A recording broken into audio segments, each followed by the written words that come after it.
Hello students, जो बच्चे class 12th में हैं और आर्ट्स के स्टूडेंट हैं और सोशोलॉजी उनका सब्जेक्ट है, तो सोशोलॉजी की परीक्षा होने वाली क्लास 12th की। तो बहुत सारे बच्चे परेशान हो रहे थे जो हमारे यहाँ पढ़ रहे हैं कि सर उसका इंपॉर्टेंट क्वेश्चन दिया जाए। तो ये हम लोग दो सेट लेकर आएंगे, मॉडल सेट, जो आपके लिए बहुत ही इंपॉर्टेंट होगा और सब एग्जाम का पूछा हुआ क्वेश्चन है। जितने भी क्वेश्चन यहाँ देख रहे हैं सब एग्जामिनेशन में पूछे हुए क्वेश्चंस दिखेंगे। आपको दो सेट मिलेगा सोशोलॉजी का। तो चलिए सेट 1 को हम लोग तैयार करते हैं। इसके लिए दो वीडियो हम लोग रिकॉर्ड करेंगे और सेट 2 के लिए दो वीडियो रिकॉर्ड करेंगे। और इसी तरह से हिस्ट्री, ज्योग्राफी, पॉलिटिकल साइंस, हर सब्जेक्ट के लिए आपको वीडियो इस चैनल में मिलेगा। इस चैनल को सब्सक्राइब कर लीजिए और अपने दोस्तों तक शेयर कर लीजिए। चैनल का नाम है CWH आर्ट्स और इसमें आर्ट्स के सारे क्लासेस आपको अवेलेबल मिलेंगे। और इंग्लिश का क्लास करने के लिए कॉमर्स वर्ड हजारीबाग का मेन कोर्स में जाना है, जहाँ पे आपको मेन चैनल में मिलेगा। और इकोनॉमिक्स अगर आपका है तो आज चूंकि कल इकोनॉमिक्स का भी एग्जाम है, तो इकोनॉमिक्स के क्लास के लिए आपको CWH आर्ट्स वाले चैनल में नहीं मिलेगा। उसके लिए CWH कॉमर्स, इकोनॉमिक्स जिनका होगा उनके लिए CWH कॉमर्स वाले चैनल में मिलेगा।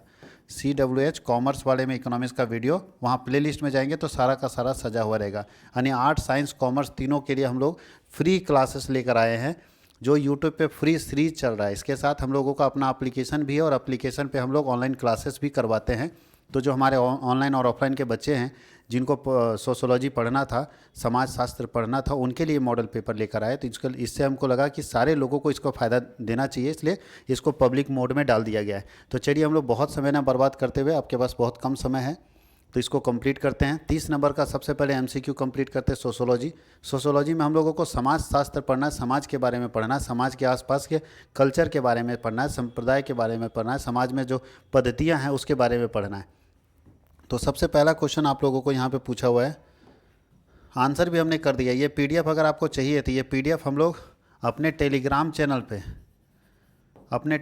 चैनल पे जो कॉमर्स वर्ड हजारीबाग के नाम से टेलीग्राम चैनल है वहाँ पे फ्री है, वहाँ पे ये PDF डाल दूंगा, ठीक है। वो PDF वहाँ पे मिल जाएगा। तो बोला निम्नलिखित में से कौन भारतीय संस्कृति संप्रदाय की विशेषता है? विच of the following is a character of Indian culture and community? भारतीय कल्चर और कम्युनिटी का विशेषता इसमें से कौन है? तो प्राचीन संस्कृति, भारत सबसे प्राचीन संस्कृति है। एशियन कल्चर है, जाति व्यवस्था भारत में है और अनेकता में एकता है। तो तीनों भारत की विशेषता है, इसलिए इसका सही जवाब होगा ऑल ऑफ दीज, इनमें से सभी। दूसरा बोलता है उपनिवेशवाद का संबंध कॉलोनियलिज्म का रिलेशन किससे होता है? उपनिवेशवाद किसको बोलते हैं? तो ये कैपिटलिस्ट को बोलते हैं, कम्युनिज्म को बोलते हैं, सोशलिज्म को बोलते हैं या साम्राज्यवाद? तो उपनिवेशवाद का मतलब था साम्राज्यवाद। जब दूसरे को अपने अंडर में आप कैप्चर कर लेते हैं तो उसको हम लोग बोलते हैं उपनिवेशवाद। अंग्रेज हमारे यहाँ उपनिवेशवाद करता था जब वो हमारे ऊपर कंट्रोल कर रहा था। कौन सी परिस्थिति जनसंख्या वृद्धि के लिए उत्तरदायी है? किस सिचुएशन में पॉपुलेशन ज़्यादा बढ़ेगा? बोलता है विच situation is responsible for population growth? इसमें से कौन सा ऐसा परिस्थिति है जिसमें पॉपुलेशन ग्रोथ हो सकता है? तो सामाजिक मूल्य के कारण, शैक्षणिक स्तर के कारण। शैक्षणिक स्तर के कारण पॉपुलेशन कम होगा ना, लोग शिक्षित होंगे, कम करेंगे। सामाजिक मूल्य के कारण भी कम करेंगे। जीवन पद्धति के कारण और आर्थिक विकास। तो आर्थिक विकास इसमें बोला है कि जनसंख्या वृद्धि के लिए कौन उत्तरदायी है? तो इकोनॉमिक ग्रोथ। जितना ज़्यादा इकोनॉमिक ग्रोथ हो रहा है जनसंख्या उतना ही बढ़ने का चांस हो रहा है। लोगों के पास पैसा है, लोग बोल रहे हैं कि चलो 2 बच्चा नहीं 3 कर लेते, कोई दिक्कत नहीं। ग्रामीण समाज की कौन सी विशेषता है? Which is a feature of rural society? ग्रामीण समाज में क्या होता है? श्रम विभाजन होता है, सामाजिक गतिशीलता होती है, गंदी बस्ती होती है और कृषि व्यवसाय। तो गांव में अगर हम देखें तो वैसे गंदी बस्ती भी होगी, लेकिन शहरों में गंदी बस्तियां ज़्यादातर होती है। कृषि व्यवसाय होता है, गांव में सबसे ज़्यादा कृषि व्यवसाय होता है, लोग कृषि पर निर्भर करते हैं सबसे ज़्यादा। संयुक्त परिवार प्रणाली की कौन सी विशेषता है? Which is a feature of joint family? तो ज्वाइंट फैमिली में क्या होता है? बड़ा आकार होता है, बिल्कुल सही है। सामान्य संपत्ति, सब लोगों का कॉमन प्रॉपर्टी होता है, ठीक है। कॉमन रेसिडेंस, एक जैसा रेसिडेंस होता है, ठीक है। तो डी हो जाएगा, इनमें से सभी। ये सभी जो है वो संयुक्त परिवार प्रणाली की विशेषता है। किसने परिभाषित किया है कि जाति एक बंद वर्ग है? किसने कहा था? Who define caste is a close class? किसने कहा था कास्ट जो है वो क्लोज क्लास है? तो वो कहने वाले व्यक्ति हैं मजूमदार मदान ने कहा था कि क्लास जो है क्लोज क्लास है, कास्ट जो है क्लोज क्लास है। जाति व्यवस्था एक, कास्ट सिस्टम इज अ क्या है? तभी तो बताए क्लोज सिस्टम है, क्राउड सिस्टम है, ओपन सिस्टम है, वर्ना सिस्टम है। तो जाति व्यवस्था एक क्लोज सिस्टम है। जाति व्यवस्था एक क्लोज सिस्टम, अभी तो पढ़े जाति व्यवस्था क्या है? क्लोज सिस्टम है। आगे लिखा है निम्न में से आदिवासी आबादी सर्वाधिक किस राज्य में है? बोलता है इसमें सबसे ज़्यादा आदिवासी बोलता है among the following which state has the largest tribal population, किस में सबसे ज़्यादा ट्राइबल पॉपुलेशन रहता है? बिहार में, उत्तर प्रदेश में, गुजरात में। इस समय तो होगा ही नहीं क्योंकि सब तो ऐसे भी डेवलप है। बिहार में थोड़ा कम है लेकिन सबसे ज़्यादा छत्तीसगढ़ में है इस हिसाब से। निम्न में से साप्ताहिक बाजार कौन है? विच of the following is a weekly market. Weekly market मतलब हमारे आसपास में गांव में देखते होंगे सोमवार को बाजार लग रहा है, मंगल बाजार लग रहा है, बुध बाजार लग रहा है, गुरुवार बाजार लग रहा है। तो वीकली मार्केट कौन है? जो सप्ताह में 2 बार लगता है? नहीं, जो सप्ताह में 1 बार लगता है। जी हाँ, जो सप्ताह में 1 बार लगता है उसको साप्ताहिक बाजार बोलते हैं, वीकली मार्केट। इतवार बाजार, सोमवार बाजार, मंगल बाजार, बुध बाजार। मंडल आयोग की स्थापना, मंडल आयोग आरक्षण के लिए जो बनाया गया था, मंडल आयोग की स्थापना किस वर्ष में हुई थी? In which year was the Mandal commission established. किस साल में मंडल आयोग बनाया गया था? तो 1979 में मंडल आयोग बनाया गया था और वहीं से आरक्षण के बारे में चर्चा चली है। सीमांतीकरण किस प्रक्रिया को कहा जाता है? कौन सी प्रक्रिया? Which process will be called marginalisation. कौन सी प्रक्रिया जो सीमांतीकरण कहलाता है? तो सीमांतीकरण करने वाली प्रक्रिया क्या है? सकारात्मक प्रक्रिया है, नकारात्मक प्रक्रिया? तो सीमांतीकरण जो सीमांत जो है वो नकारात्मक प्रक्रिया है, नेगेटिव प्रोसेस है। लैंगिक विषमता को किन्हें सामाजिक सूचकांक कहा जाता है? Which will be called social indicators of gender inequality. जो लैंगिक विशेषता है उसे हम लोग क्या कहते हैं? सामाजिक सूचकांक कहते हैं। तो किसके आधार पर सामाजिक सूचकांक करते हैं? तो घरेलू। लैंगिक विषमता को सामाजिक सूचकांक क्यों कहा जाता है? क्योंकि घरेलू हिंसा वहाँ पे ज़्यादा होती है। संपत्ति अधिकार के अलग अलग होता नहीं, लोकतंत्र नहीं, नैतिक शोषण नहीं होता है, घरेलू ज़्यादा से ज़्यादा हिंसा होती है। भारत के निम्न में से किस राज्य में हिंदू लोग अल्पसंख्यक समुदाय? कौन सा ऐसा राज्य जहाँ पे हिंदू कम संख्या में है? In which of the following state of India are Hindu is a minority community. इसमें से कौन है जहाँ हिंदू माइनॉरिटी में है? हरियाणा, पंजाब, केरल। यहाँ पे गलत आंसर दिया हुआ है, ए होना चाहिए। केरल में हिंदू जो है माइनॉरिटी, केरल में सबसे ज़्यादा मुस्लिम कम्युनिटी है, हिंदू वहाँ माइनॉरिटी में है। संयुक्त राष्ट्र संघ द्वारा किस वर्ष को विकलांग वर्ष घोषित किया गया? तो विकलांग वर्ष है 1981। संयुक्त राष्ट्र संघ बोलता है which year was declare as a international year of disability person by the United Nation. तो 1981। दिल्ली में सिखों के विरुद्ध दंगा किस वर्ष में हुआ था? सब लोग जानते हैं 1984 का दंगा, जब इंदिरा गांधी की हत्या हुई थी उसके बाद ये दंगा आया था। 1984 में दिल्ली में दंगा हुआ था। In which year did the anti Sikh riots take place in Delhi? तो 1984। झारखंड राज्य की स्थापना कब हुई? तो 2000 ईस्वी में हुई, वर्ष 2000 में। In which year was the state of Jharkhand established? सांस्कृतिक विलंबना का सिद्धांत किसने दिया था? Who gave the theory of cultural lag? Cultural lag का थ्योरी दिया था आर्गबन ने। किसने दिया था? आर्गबन ने दिया था। डी ऑप्शन इसका सही है। परियोजना कार्य के कौन से चरण हैं? Which of the what are the stage of project work? Project work के कौन से चरण हैं? तो सबसे पहले अध्ययन विषय का चुनाव, ये सही है। और दूसरा अध्ययन प्रविधि का चुनाव। तो जो बोलता है कि सबसे पहला स्टेप इसमें से कौन है जो प्रोजेक्ट के लिए होगा? तो सबसे पहला स्टेप होता है अध्ययन विषय का चुनाव, सिलेक्शन ऑफ स्टडी टॉपिक, किस टॉपिक पर स्टडी करना है। दूसरा स्टडी मेथड तय करना है, तथ्यों का, इसमें ऑल ऑफ दीज हो जाना चाहिए। परियोजना कार्य क्षेत्र के अंदर हम देखें तो ऑल ऑफ दीज होना चाहिए। यहाँ गलत आंसर दिया, डी होना चाहिए इसका आंसर। औद्योगिकीकरण के परिणाम स्वरूप नगरों में किस तरह का प्रदूषण उत्पन्न होता है? अगर ज़्यादा से ज़्यादा इंडस्ट्री फैलेगा तो शहर में किस तरह का प्रदूषण होता है? What kind of pollution is caused in city as a result of industrialisation? ज़्यादा से ज़्यादा फैक्ट्री लगने से शहरों में किस तरह का पॉपुलेशन होता है? तो जल प्रदूषण भी होता है, वायु प्रदूषण भी होता है, नॉइज प्रदूषण भी होता है। तो सभी फैक्ट्री लगने से तीनों प्रदूषण होगा। पर संस्कृति ग्रहण का संबंध क्या होता है? Cultural contact is related to, cultural contact किससे रिलेटेड है? तो संस्कृति से रिलेटेड है। हिंदू विवाह कानून कब बना था? तो हिंदू विवाह कानून 1955 में बना था। हिंदू विवाह कानून कब बना था? बोलता है when was the Hindu marriage act पास? तो हिंदू मैरिज एक्ट पास हुआ था 1955 में। भारतीय संविधान में अनुच्छेद 334 का संबंध किससे है? Article 334 of the Indian constitution is related to which of the following? किससे रिलेटेड है? तो इंडियन कॉन्स्टिट्यूशन वो रिलेटेड है अनुसूचित जाति और जनजाति के आरक्षण से, जो मंडल कमीशन के द्वारा आया था।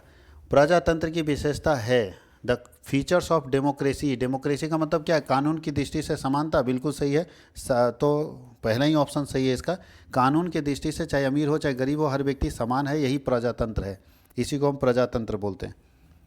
बलवंत राय मेहता समिति की अनुशंसा किसके संबंध में की गई थी? The recommendations of the Balwant Rai Mehta committee are related to, किससे रिलेटेड था बलवंत राय मेहता कमेटी का रिकमेंडेशन? तो पंचायती राज से रिलेटेड था। किससे रिलेटेड था? पंचायती राज व्यवस्था से रिलेटेड था। हरित क्रांति क्या उत्प्रेरक कौन है? हरित क्रांति कौन लाया सबसे पहले? और हरित क्रांति में क्या आया था? हरित क्रांति में नए बीजों के बारे में बात की गई थी, जितने नए सीड्स थे उसके बारे में बात की गई थी, टाइप्स ऑफ सीड्स के बारे में। नियोजित औद्योगिकीकरण क्या है? What is planned industrialisation? Planned industrialisation का मतलब होता है सोच समझ के फैक्ट्रियों को लगाना, सोच समझ के फैक्ट्रियों को लगाना। तो ये एक व्यवस्था है, प्लान्ड इंडस्ट्रियलाइजेशन एक व्यवस्था है जहाँ पे सोच समझ के फैक्ट्रियों को लगाया जाता है, सोच समझ के फैक्ट्रियों को लगाया जाता है।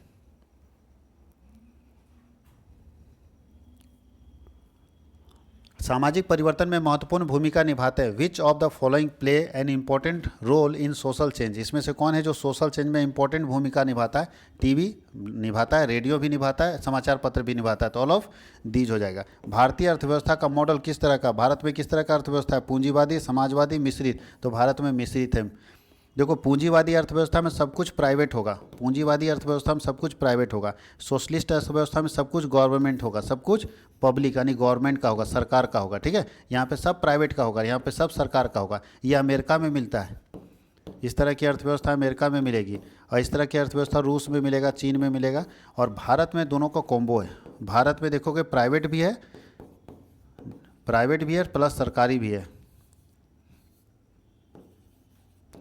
प्लस गवर्नमेंट भी। हमारे यहाँ देखो, हम लोगों की भी ज़मीनें हैं, सरकार की भी ज़मीन, फैक्ट्री हम लोगों का भी, प्राइवेट का भी है, सरकार का भी है, स्कूल हम लोग का भी है, प्राइवेट का भी है, सरकार का भी है। तो हम लोगों के यहाँ मिश्रित अर्थव्यवस्था पाई जाती है, मिक्स अर्थव्यवस्था पाई जाती है भारत में। कृषक आंदोलन का पिता कौन है? बताओ, कृषक आंदोलन का पिता कौन है? तो सहजानंद सरस्वती को कृषक आंदोलन का पिता कहा जाता है। Who is the father of peace and movement को? तो इसको बोला जाता है सहजानंद सरस्वती। संथाल विद्रोह का नेतृत्व किसने किया था? कोई भी बात बता देगा। संथाल विद्रोह का नेतृत्व करने वाले कौन थे? सिद्धू कान्हू थे, जो संथाल विद्रोह का नेतृत्व करे थे, सिद्धू कान्हू। दोनों भाई थे, ऐसे ही इनके और भी भाई थे जो सब लोग, लेकिन फेमस यही लोग हुए। अब हम लोग चलते हैं very short answer type question. तो very short answer type question भी 6 क्वेश्चन आपको बनाना है। जैसे सबसे पहले पूछता है समुदाय की परिभाषा दे, डिफाइन कम्युनिटी। समुदाय क्या? समुदाय मतलब समूह, ग्रुप। तो देखिए क्या लिखा है, समुदाय एक ऐसा सामाजिक समूह होता है जो एक निश्चित भू क्षेत्र में निवास करता है।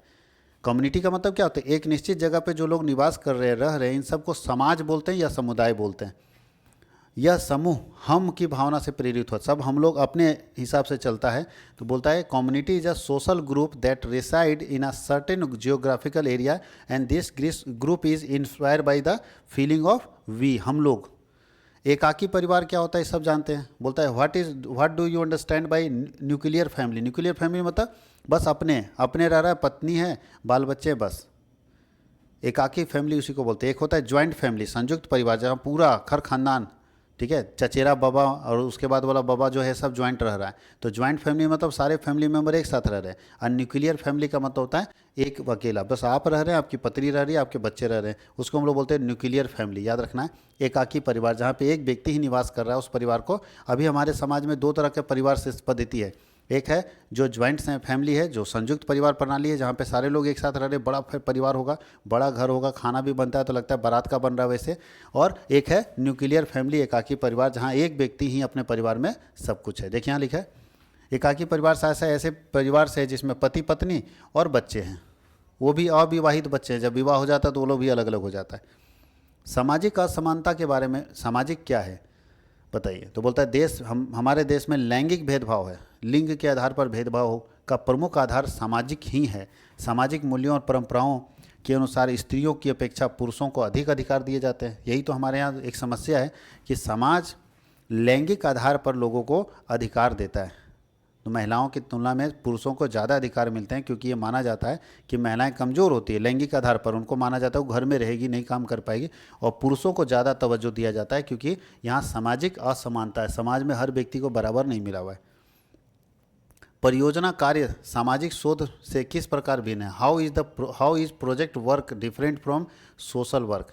प्रोजेक्ट वर्क अलग चीज़ है। प्रोजेक्ट मतलब किसी एक पर्टिकुलर टॉपिक के ऊपर काम करना, और सोशल वर्क मतलब समाज में जाना, समाज के लोगों को समझना, समाज के लोगों के बारे में जानना और फिर उसके बाद काम करना।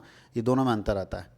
नगरीकरण क्या है? तो बताए नगरीकरण का मतलब है धीरे धीरे लोग ग्रामीण क्षेत्रों को छोड़ के शहरों की तरफ बढ़ रहे हैं, ऐसी प्रक्रिया को बोलते हैं नगरीकरण, अर्बनाइजेशन। अर्बनाइजेशन एक ऐसी प्रक्रिया है जहाँ पे गांव के लोग गांव को छोड़ छोड़ के शहरों की तरफ जा रहे हैं और शहर में बस रहे हैं। ये एक खतरनाक समस्या है। सती प्रथा क्या है ये आप जानते हैं, व्हाट इज सती सिस्टम जानते होंगे। सती प्रथा हमारे हिंदू समाज की एक बहुत ही गलत प्रथा थी, उसको हटा दिया गया। सती प्रथा का सिस्टम ये था कि अगर कोई व्यक्ति मर जाता है तो उसकी पत्नी जब विधवा हो जाती तो उसे जीने का अधिकार नहीं होता था, और उस विधवा को उस पति व्यक्ति के साथ ही जल के अपना शरीर त्याग देना पड़ता था। यहाँ क्या सती प्रथा के अंतर्गत विधवाओं के प्रति समाज का निर्देश था कि वह अपने पति के साथ ही उसी चिता में जिंदा ही जलकर अपने जीवन को नष्ट कर ले। ग्राम पंचायत के 2 उद्देश्य लिखे। तो ग्राम पंचायत जो है ग्राम स्तर पर विकास कार्य संबंधी संपन्न करता है, और दूसरा ग्राम पंचायत ग्रामीणों के सामान्य विवादों का निपटारा भी करता है। गांव में आदमी नहीं होता है कि शाम को दारू पी के गाली दे दिया तो उसका विवाद का निपटारा कोर्ट में होगा, नहीं, पंचायत करेगा। तो ग्राम पंचायत का ये दोनों काम है। तिभाका आंदोलन के पीछे के केंद्रीय मुद्दा क्या था? बोलता है what are the was the central issue of behind the Tebhaga movement. तो बोलता है तिभाका आंदोलन 1946 से 47 में पश्चिम बंगाल के किसानों के विद्रोह का आंदोलन था। इस आंदोलन का केंद्रीय मुद्दा भूस्वामियों को फसल का आधा भाग देने के स्थान पर 1/3 भाग दिया जाए। बोला जा रहा था कि जो लैंड ऑनर है, ज़मीन का मालिक है, उसको आधा नहीं देंगे, 1/3 देंगे, 1/3, 1/3, मतलब 66% हमारा होगा और 33% उसका होगा। इसके लिए तिभागा आंदोलन किया गया था। ये हम लोगों का वेरी शॉर्ट खत्म हो गया। अब शॉर्ट आंसर टाइप क्वेश्चन हम लोग देख लेते हैं। हम लोग अगर तेज़ी से कंप्लीट करेंगे तो एक ही वीडियो में ये पूरा का पूरा सीरीज सेट आ जाएगा। तो थोड़ा हम लोग तेज़ी से करते जाते हैं। आगे लिंग अनुपात का संक्षिप्त विवरण दीजिए। Right the short notes on sex ratio. लिंग अनुपात का मतलब है कि भारत में 1000 पुरुष की तुलना में महिलाओं की संख्या कितनी है। तो यहाँ देखिए वही बात लिखा है कि लिंग अनुपात से तात्पर्य किसी भौगोलिक क्षेत्र माने एक क्षेत्र विशेष में प्रति 1000 पुरुषों के मुकाबले स्त्रियों की संख्या, प्रति 1000 पुरुष पर स्त्रियों की संख्या कितनी है, इसी को हम लोग बोलते हैं लिंग अनुपात। इसी को क्या बोलते हैं? लिंग अनुपात। देखिए 2011 में जो जनगणना हुआ था उसके हिसाब से 1000 पुरुष के जगह पे 940 महिलाएं हैं। इसका मतलब है 1000 लड़के हैं तो 940 लड़कियां हैं। तो 60 लड़का तो ऐसे बिना शादी विवाह का मर जाएगा, 60 तो कुंवारे मरेगा ना, क्योंकि 940 का शादी हो जाएगा, लेकिन बाकी तो 60 आदमी जो है बिना शादी विवाह का मरेगा, क्योंकि लिंग अनुपात कम हो रहा है। महिलाओं बच्चियों की संख्या कम हो रही है और पुरुषों की संख्या ज़्यादा हो रही है। जाति और वर्ग में क्या अंतर है? Clarify the difference between caste and class. देखो ये 2019 में पूछा, 23 में पूछा, 24 में पूछा। तो जाति व्यवस्था जन्म पर आधारित है, ध्यान रखिएगा। जाति जो है वो जन्म पर आधारित है, जबकि वर्ग जो है वो आप जो कमाते हैं उस पर आधारित है। जैसे पहले हमारे यहाँ जाति नहीं था, पहले हमारे वर्ग था। जाति एक शब्द है और एक वर्ग है। वर्ग ये आपकी कमाई पर आधारित है, जाति आपके जन्म पर है। जन्म लिए जहाँ जिस जाति में उसी जाति के रहेंगे। लेकिन बताइए क्लास मतलब नहीं बोलता है कि 1 क्लास का क्लास 1 है, क्लास 2, क्लास 3। तो बताइए खूब पैसा ही कमाएगा तो क्लास 1 हो जाएगा, खूब पैसा है, खूब अमीर आदमी तो क्लास 1, और बहुत कम पैसा है तो क्लास 3। नहीं बोलता है गरीब आदमी है तो ऐसा 3rd क्लास का आदमी, तो ये हो गया 1st क्लास। बहुत पैसा जो कमाता है वो 1st क्लास है। ये 2nd क्लास होगा, जो एकदम नहीं कमाता वो बोलता है 3rd क्लास है। तो क्लास आपके कमाई पर निर्भर करता है, क्लास आपके कमाई पर निर्भर करता है। देखिए लिखा होगा वर्ग अर्जित परिस्थिति पर, जो आप कमाए हैं उस पर आपका क्लास डिपेंड करता है कि आप किस क्लास के आदमी हैं। अब जैसे ना मुकेश अंबानी के साथ उठना बैठना है तो भाई क्लास तो इसका हाई है, क्योंकि वो कमाई के आधार पर है। जाति की संख्या हजारों में बहुत सारी है, लेकिन क्लास जो है वो कम है। जैसे निम्न वर्ग, कमजोर, गरीब, मध्यम वर्ग, मिडिल क्लास फैमिली और हायर क्लास फैमिली। तो 3 ही क्लास है, या तो आप हायर क्लास फैमिली होंगे, या तो मिडिल क्लास फैमिली होंगे, या तो लोअर क्लास फैमिली होंगे, या तो निम्न जाति हो, निम्न वर्ग के लोग होंगे, मध्यम वर्ग के लोग होंगे, उच्च वर्ग के लोग होंगे। जातियाँ तो हजारों है, तो जातियाँ बहुत है। जाति व्यवस्था एक बंद व्यवस्था है, अर्थात कोई भी सदस्य अपनी जाति को परिवर्तित नहीं कर सकता, अपनी जाति को बदल नहीं सकता, लेकिन क्लास को बदल सकते हैं। आज हम गरीब हैं, लेकिन कल मेरा नौकरी लग जाएगा, बढ़िया से कमाने लगेंगे तो मेरा क्लास बदल जाएगा। तो क्लास आप बदल सकते हैं, लेकिन जाति आप बदल नहीं सकते। जाति व्यवस्था जो क्लोज है, वो बंद है, आप उसमें चेंज नहीं कर सकते। आप कुछ भी कर लो, जाति को बदल नहीं सकते। जाति में व्यवसाय निश्चित होता है, वर्ग में नहीं। जाति में बिजनेस निश्चित है, ठाकुर है तो बाल काटेगा, बढ़ी है तो ये काम करेगा, पंडित जी है तो यही काम करेगा, लेकिन वर्ग में ऐसा नहीं। हम अमीर आदमी हैं, गरीब आदमी, हम कुछ भी कर सकते हैं। जाति में खान पान ये सब में प्रतिबंध रहता है, वर्ग में ऐसा कोई प्रतिबंध नहीं है। तो जाति और वर्ग समझ गए। भारत में महिला कल्याण से संबंधित क्या प्रयत्न हुए हैं? What efforts have been made regarding women's welfare in India. Bharat में महिलाओं के कल्याण के संबंधित क्या क्या प्रयत्न किए गए हैं? तो भारत में बोलता है स्वतंत्रता प्राप्ति के पूर्व से समाज सुधारकों ने लैंगिक भेदभाव के ऊपर ज़्यादा काम किया कि लिंग के आधार पर भेदभाव नहीं होना चाहिए, महिला और पुरुष में कोई अंतर नहीं होना चाहिए। लिंग क्या, उसको समाप्त करने का प्रयास किया। आज़ादी के बाद अनेक संवैधानिक प्रावधान यानी बहुत सारे कानून लागू किए गए जहाँ पे स्त्री और पुरुष को समानता को बढ़ावा दिया गया, जिस संबंध में कुछ प्रावधान अधिनियम इस प्रकार है, जैसे हिंदू उत्तराधिकारी अधिनियम में दोनों को बराबर पावर दिया गया। हिंदू दत्तक पुत्र अनुरक्षण अधिनियम 1956 में, दहेज निरोधक अधिनियम 1961, मातृत्व लाभ अधिनियम 1961, समान पारिश्रमिक अधिनियम 1976, घरेलू हिंसा और महिला संरक्षण अधिनियम 2005।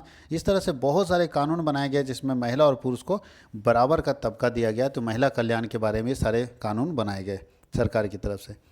क्षेत्रवाद एक समस्या है कैसे, how is regionalisation is a problem. बोलते हैं क्षेत्रीयता एक क्षेत्र विशेष में निवास करने वाले लोगों के क्षेत्र के प्रति वह विशेष लगाव और अपनेपन की भावना है। अब हम झारखंड के हैं नहीं तो झारखंडी हैं, बिहारी हैं, तो आप अपने क्षेत्र में जो निवास कर रहे हैं तो उस क्षेत्र से आपका जो लगाव है वो एक समस्या है। हम दूसरे क्षेत्र के लोगों को अपने क्षेत्र में घुसने नहीं देना चाहते हैं। हम नहीं चाहते कि बिहार का आदमी झारखंड बसे, हम नहीं चाहते यूपी का आदमी झारखंड बसे। वैसे ही यूपी वाला नहीं चाहता है झारखंड वाला यूपी में बसे, वैसे बिहार वाला नहीं चाहता है झारखंड वाला बिहार में बसे। तो एक क्षेत्र में जहाँ आप रह रहे हैं वहाँ दूसरे लोगों को आप पसंद नहीं करते हैं। यही क्षेत्रवाद है कि आप अपने क्षेत्र में ही फैलना चाहते हैं, आप दूसरे को उस क्षेत्र में आने देना नहीं चाहते। उसी को बोलते हैं क्षेत्रवाद, क्योंकि वहाँ रहते रहते उस क्षेत्र से आपको प्यार हो जाता है, उस क्षेत्र से आपको लगाव हो जाता है, उसी को क्षेत्रवाद बोलते हैं हम लोग। राज्य के नीति निर्देशक तत्वों का विवरण प्रस्तुत कीजिए। Describe the directive principle of state policy. तो भारतीय संविधान में कुछ ऐसे तत्वों को स्पष्ट किया गया है जिनके अनुसार कार्य करना सरकार की नैतिक कर्तव्य माना जाता है। इन्हें ही राज्य के नीति निर्देशक तत्व या सिद्धांत कहा जाता है। यानी संविधान में कुछ ऐसे तत्व हैं जिसके अनुसार हर सरकार को काम करना होगा, उनको उसी के हिसाब से काम करना चाहिए, नैतिक कर्तव्य उनका माना जाता है। और इन्हीं कामों को हम लोग राज्य के नीति निर्देशक तत्व या सिद्धांत के नाम से जानते हैं। भारतीय संविधान के चौथे भाग के अनुच्छेद 36 से लेकर 51 तक नीति निर्देशक तत्वों के बारे में कहा गया है। पहला कहा गया है कि राज्य प्रत्येक स्त्री पुरुष को समान रूप से जीविका के साधन प्रदान करने का प्रयास करेगा, चाहे स्त्री हो या पुरुष हो, दोनों को बराबर जीविका का साधन देगा राज्य।